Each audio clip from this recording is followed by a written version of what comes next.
കടുവ ഭീതിയൊഴിയാതെ പീരുമേട് പരുന്തുംപാറയും പരിസര പ്രദേശങ്ങളും. കഴിഞ്ഞ ദിവസമാണ് രാത്രി ഇതുവഴി പോയ വിനോദസഞ്ചാരികളുടെ വാഹനത്തിന് മുന്നിൽ കടുവ ചാടിയത്. കഴിഞ്ഞ കുറച്ചു നാളുകളായി മേഖലയിൽ വന്യമൃഗ സാന്നിധ്യം പതിവാണ്. കടുവയെ കൂടാതെ കാട്ടാന, കാട്ടുപോത്ത തുടങ്ങിയവയുടെ സാന്നിധ്യവും മേഖലയിലുണ്ട്. പീരുമേട് പരുന്തുംപാറയിൽ കടുവയുടെ സാന്നിധ്യമുണ്ടായതോടെ പ്രദേശവാസികളും ഇതുവഴി കടന്നുപോകുന്ന വിനോദസഞ്ചാരികളുമടക്കം ഭീതിയിലാണ്. നിരവധി പേർ തിങ്ങിപ്പറക്കുന്ന ജനവാസ മേഖല കൂടിയാണ് ഇവിടം. രാത്രിയിലും പകലും വിനോദസഞ്ചാരികൾ ഉൾപ്പെടെയുള്ളവർ ഇതുവഴി സഞ്ചരിക്കുന്നതാണ്. ഇവരെല്ലാം കടന്നുപോകുന്ന പ്രധാന പാതയിലാണ് കഴിഞ്ഞ ദിവസം കടുവയെ കണ്ടത്.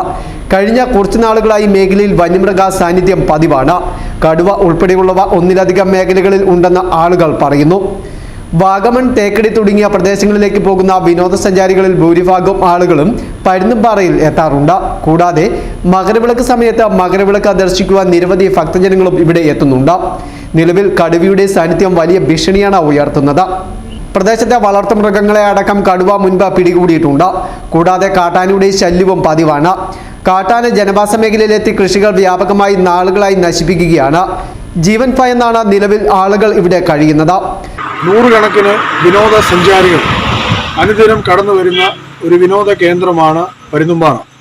6 മാസം മുൻപ് ഇവിടെ കടുവയുടെ സാന്നിധ്യം വനംവകുപ്പ് സ്ഥിരീകരിച്ചതാണ്.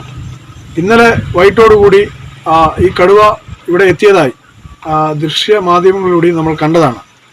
ഇവിടെ കടന്നു വരുന്ന വിനോദസഞ്ചാരികളുടെ ജീവനും സ്വത്തിനും വേണ്ട നടപടി സ്വീകരിക്കാൻ വനംവകുപ്പ് തയ്യാറാകുന്നില്ല. ഈ കടുവയെ ഉൾക്കാട്ടിലേക്ക് തുരത്തിവിടാനോ അല്ലെങ്കിൽ കൂട് വെച്ച് പിടിക്കാനോ വേണ്ട നടപടി അടിയന്തരമായി സ്വീകരിക്കണമെന്ന് ആവശ്യപ്പെടുകയാണ്. വനംവകുപ്പിന്റെ ഭാഗത്ത് നിന്ന് വന്യമൃഗങ്ങൾ ജനവാസ മേഖലയിലേക്ക് ഇറങ്ങാതിരിക്കുവാനുള്ള യാതൊരു നടപടിയും ഉണ്ടാകുന്നില്ലെന്നും പരാതി ശക്തമാണ്. RRT അടക്കമുണ്ടെങ്കിലും ഇതൊന്നും വേണ്ടവിധം പ്രയോജനമാകുന്നില്ലെന്നും നാട്ടുകാർ പറയുന്നു. ഞാൻ ഈ പരുന്തുംപാറ ചെക്ക് പോസ്റ്റിലെ ജീവനക്കാരനാണ്. ഇത് ഏറെക്കാലമായിട്ട് ഇവിടെ ഈ കടുവയുടെ ശല്യവും മറ്റു വന്യജീവികളുടെ ശല്യവും ഇവിടെ ഏറെക്കാലമായിട്ടുണ്ട്. ഇതിന് എത്രയും പെട്ടെന്ന് ഇതിന് നടപടിയെടുക്കണമെന്ന് ഫോറസ്റ്റ് ഉദ്യോഗസ്ഥരോട് അഭ്യർത്ഥിക്കുകയാണ്. ഈ പാറയിൽ നിന്നാണ് ഇത് ചാടിയിട്ട് റോഡ് ക്രോസ് ചെയ്ത് ആ വഴി പുറത്തേക്കുള്ള വഴിയിലേക്ക് പോയേക്കുന്നത്. അതും പ്രൈവറ്റ് ആയിട്ടുള്ള സ്ഥലത്തേക്കാണ് പോയേക്കുന്നത്. അത് വിജനമായ പ്രദേശമല്ല. പെട്ടെന്ന് തിരിച്ചു കയറി വരാനും സാധ്യതയുണ്ട്. അതുകൊണ്ട് ഇതിന് എത്രയും പെട്ടെന്ന് ഇതിനൊരു നടപടി എടുക്കണം.